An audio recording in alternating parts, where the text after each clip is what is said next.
आज हम आपको दिखाएंगे कि हमेशा आपके काम आने वाले पेन यानी कलम फैक्ट्री में कैसे बनाए जाते हैं। तो पेन बनाने का काम 3 स्टेप्स में कंप्लीट किया जाता है। Step number 1, outer body making. इस स्टेप में कलम के आउटर बॉडी को बनाया जाता है। इसको बनाने के लिए रॉ मटेरियल में पॉलीप्रोपिलीन कोपोलीमर का यूज होता है। इसे पीपीसी भी कहते हैं। ये वजन में हल्का प्लास्टिक ग्रेन्युअल्स होता है।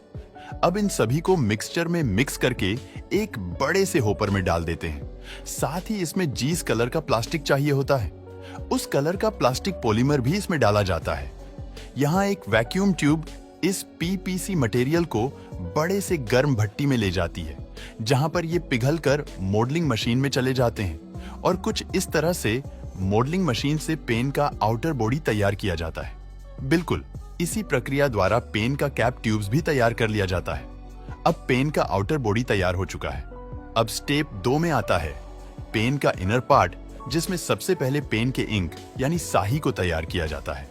इसको बनाने के लिए नेचुरल वैक्स उसके साथ वार्निश और कोबाल्ट को एक बड़े से मिक्सर में डाल दिया जाता है और उसे अच्छे से मिक्स कर दिया जाता है। और जिस भी कलर का स्याही या इंक चाहिए होता है, उस कलर के पिगमेंट को डालकर मिक्स कर देते हैं और कुछ इस तरह से इंक तैयार हो जाती है। अब पेन का सबसे मेन पार्ट बनाया जाएगा, जो इस चमकीले टाइनी मेटल बोल्स को बनाया जाता है।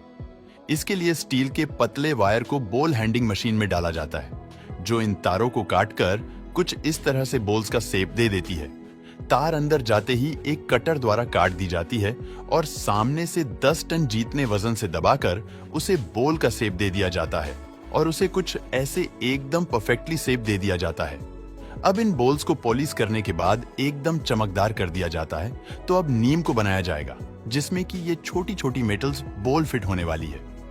इसके लिए खोखली मेटल ट्यूब्स को पॉलिश कर उसकी कटिंग कर दी जाती है और कुछ इस तरह उन टुकड़ों को शेप दे दिया जाता है और फिर तैयार मेटल बोल्स को इस मशीन में डाल दिया जाता है, जहां ऑटोमेटिक ये बोल छोटी छोटी नब्स में फिक्स हो जाते हैं। तो अब फाइनली सब कुछ तैयार हो चुका है। अब लास्ट स्टेप में आता है, जिसके लिए सबसे पहले यह इंक मशीन इस रिफिल ट्यूब्स में इंक को भर देती है और अब रिफिलिंग से फील हो जाने के बाद टिप्पर को अटैच कर दिया जाता है। पेन के पीछे से इंक ना निकले, इसलिए रिफिल के पीछे सिलिकॉन जेली को इंजेक्ट कर दिया जाता है। अब रिफिल भी बनकर तैयार हो चुका है और पेन का आउटर बॉडी और केप तो पहले से ही तैयार था। अब इन सभी को असेंबली कर दिया जाता है और ऐसे हमेशा आपका साथ देने वाला कलम तैयार हो जाता है।